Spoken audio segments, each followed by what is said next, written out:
Қайырлы таң, құрметті барша қазақ елі. Қайырлы күн. Бүгінгі 30-шы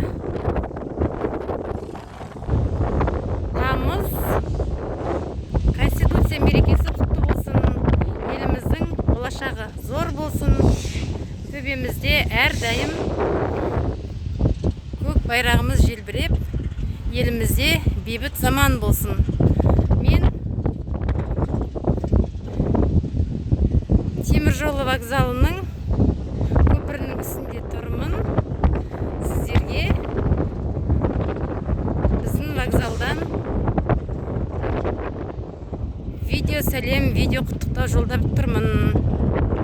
Менің каналыма тіркеліп, лайк басып, комментарий жазуды ұмытпаңыз.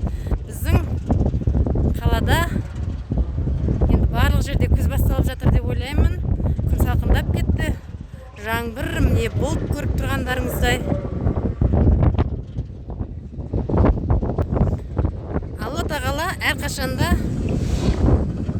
әр күнде, әр таңда аман есен оянып, осындай бір-бірімізге тамаша тілек жолдауды нәсіп етсін. Мерекелеріңіз құтты болсын. Баршаңызға Ақтөбеден мерекелік жалынды сәлем. Көріп тұрғандай, бізде мінекей жел қатты,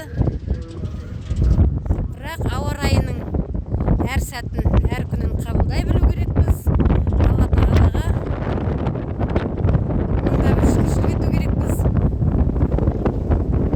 Әр таңда аман есен оянып, әр күні осындай бір-бірімізге тамаша тілектерді жолдауды жаратқан Аллам нәсіп етіп жатыр.